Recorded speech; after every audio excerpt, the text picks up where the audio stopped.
جاننے کے بعد اس پر عمل کریں، وہ کام جو ہے نا پریکٹیکلی کریں. اور اس کے لیے بھی اللہ تعالیٰ نے بہت اچھا لفظ چنا.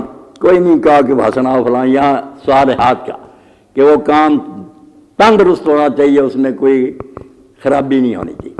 صلاح کے الٹا فساد، خراب چیز فاسد، ٹھیک ٹھاک چیز ہے صالح. اس لیے کہ پھر آدمی نیک ہے، وہ نیک تو فارسی کا مطلب یہ ہے کہ اس میں خرابی نہیں، ہر لحاظ سے وہ آدمی نا ٹھیک ٹھاک ہے، فٹ پار ہے. تو کہا کہ وہ نیک کام کرتے ہیں صالحات. اور اس کی تشریح اللہ کے رسول نے کر دی، اور سورہ کہف کے آخر میں بھی آ گئی کہ دو چیزیں جس کام میں ہوں گی نا وہ صالح ہے، تندرست ہے.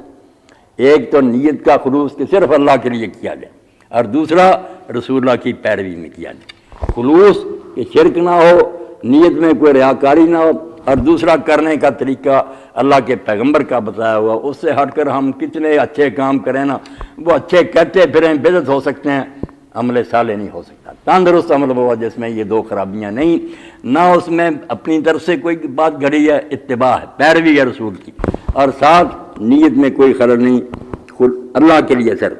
تو کہا یہ کام کرتے ہیں، اور اس پر بس نہیں کرتے. پھر وتواصوا بالحق، آپس میں ایک دوسرے کو وہ تاکید کرتے رہتے ہیں.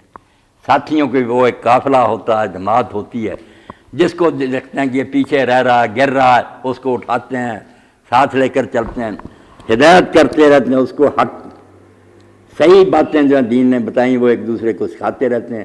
یہ تعلیم ہوگی پھر کہ خود جاننے کے بعد عمل کریں، پھر دوسروں کو بھی سکھاتے، اپنی اولاد کو، دوستوں کو، ساتھیوں کو کہ بھائی صحیح طریقہ یہ ہے، کیوں پھسل رہے ہو، اس پر چلاتے ہیں. یہ تعلیم ہو گیا. اور اب یہ سارے کام جو ایمان، عمل صالح اور لوگوں کو نیکی کی تلقین، یہ باتوں میں آسان ہے ہمالیہ کی چڑھائی بہت مشکل. پہلے خود ہی عمل کرنا ساری عمر بہت مشکل، استقامت سے جمع رہنا اس پر، اور پھر لوگوں کو بتانا. لوگ مخالف ہو جاتے ہیں، ناراض ہو جاتے ہیں. اندازہ کریں شروع میں جب وحی کی خبر اللہ کے رسول علیہ السلام نے ورقہ بن نوفل کو دی تو اس نے کہا کہ کاش میں اس وقت جوان ہوتا جب لوگ آپ کو یہاں سے نکال دیں گے تو میں آپ کی بہت مدد کرتا. تو رسول اللہ نے پوچھا کہ مجھے نکال دیں گے؟ مجھے سچا مانتے ہیں، صادق اور امین کہتے ہیں، مانتے میرے خلاف ہو جائیں گے؟ تو اس وقت برکہ نے کہا کہ آپ سے پہلے بھی جب کبھی اللہ کا رسول آیا، پہلے لوگ ادب کرتے رہتے ہیں، مگر جب وہ حق بیان کرتا دشمن ہو جاتے ہیں. اس لیے بڑی مشکل چڑھائی ہے. تو اللہ تعالیٰ کہتا ہے کہ یہ سارے مرحلے جو نا کہ ایمان پر قائم رہنا، عمل صالح کرنا، لوگوں کو حق بتانا، اس کے لیے وتواصوا بالصبر.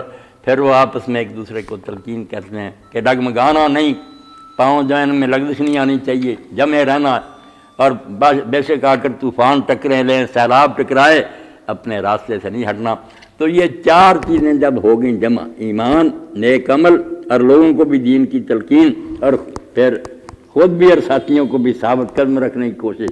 اللہ فرماتا ہے یہ نہیں خسارے میں، ان کی زندگیاں کارآمد ہیں، کامیاب ہیں.